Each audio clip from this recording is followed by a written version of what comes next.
Hello everyone, welcome back to my channel, and if you're new here, welcome.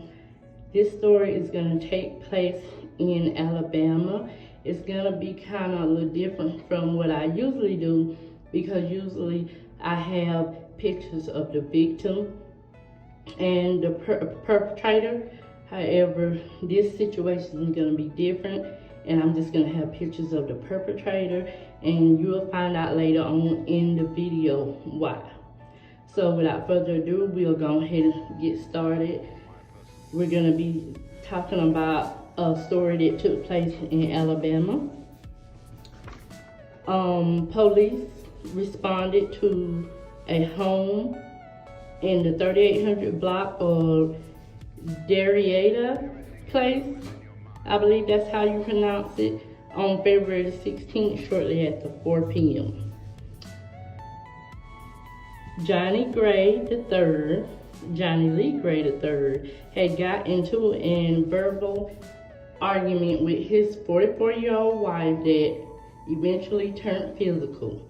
He reportedly poured rubbing alcohol on his wife and set her on fire. Upon arrival to his home, his wife was already burnt over 50% of her body, per Montgomery Police Sergeant Jared Williams. Gray himself also had to be transported to the hospital in addition with his wife, because he apparently burned and injured himself in the process of burning his wife. Gray's wife sustained life-threatening injuries. Gray's wife suffered burns to her entire upper torso and had to be hospitalized at UAB Hospital for several months, with her injuries resulting into other health problems. So the injuries from her being burned resulted in her having other health problems that she did not have before. So that's really sad.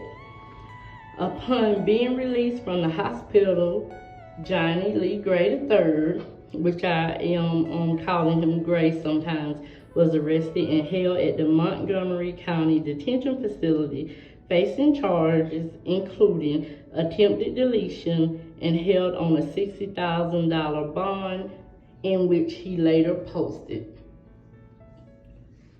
And y'all, if y'all hear me saying stuff like deleted or expired or something like that, I'm saying that because YouTube don't want us to use certain words. And so in addition to me not saying, the words that basically like violent words or whatever, they don't want us to say it. So that's why I'll supplement those words with other words. So a Montgomery County jury later convicted Gray of attempted deletion, announced by Montgomery County District Attorney Dare Bailey, and he's facing 10 to 99 years of life. Because even though they transported him to the hospital and he was almost there for like a month or so, best to believe, soon as they released him, he went straight to jail. They was waiting on him. They probably had him handcuffed to a bed and an officer by his bed the whole time to make sure he didn't go nowhere.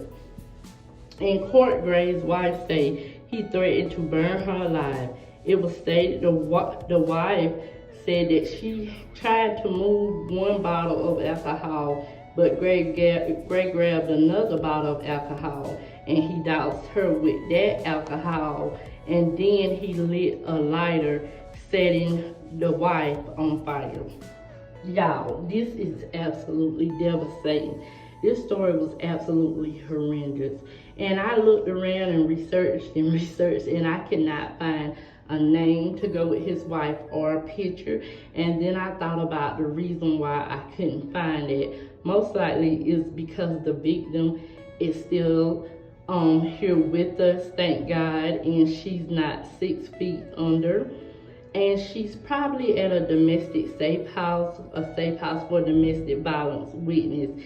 She's probably in witness protection, you know, they're trying to keep her safe and away from him until he goes to jail or wherever, you know, or for however. And I'm really happy they did that, because a lot of times when they set bonds for the assailants, a lot of times the victims have end up deleted, you know, after they don't set them bond.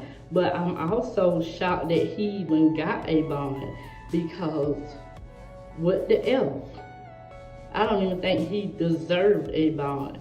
And I say that to say this, as us brown people as a whole, we have to stop coddling our family members and hold them accountable for their actions. No one should have posted his bond. No one should have put their house up for him, paid cash, whatever the case may be. They should have made him sit right there, because he knew better. We have to start holding our family members accountable. Most likely, if this altercation happened and went that far, he probably had been abusing this lady, y'all.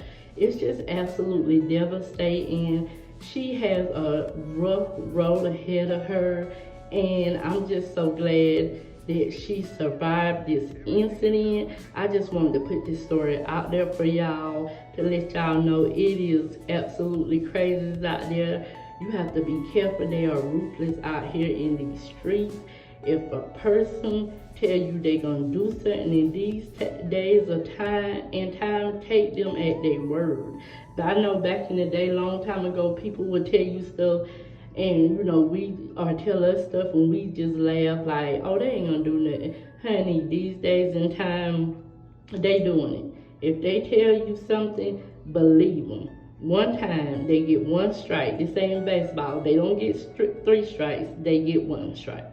So like I told y'all before, this video was a little different, but I did include pictures of Mr. Gray himself, and I will include references down below in case y'all want to read more up into this story. From what I found out, Mr. Gray is going to be handed his sentence in March. Thank y'all so much for watching. Thank y'all for the love and support. If you have not, please like and subscribe. Let's talk about this down below in the comments. Yes, I do answer comments. I do. Please, let's respect the victim and the family in the comments. Until the next video, y'all be safe.